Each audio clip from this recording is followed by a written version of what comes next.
And there comes a point where those who says, I believe, need to stand against a culture in faith.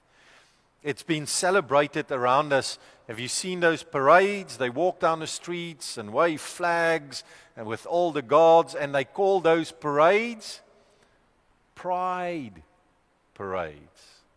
Have you ever made the connection? We are so proud of who we are. We can be whatever we want to be. We want to change the truth. God said man and woman. We say you can be whatever you want to be. It's okay. You say God, we say Allah, Buddha, whatever. It's all the same. It's more and more out there. Faith needs to stand against a culture that does not honor God.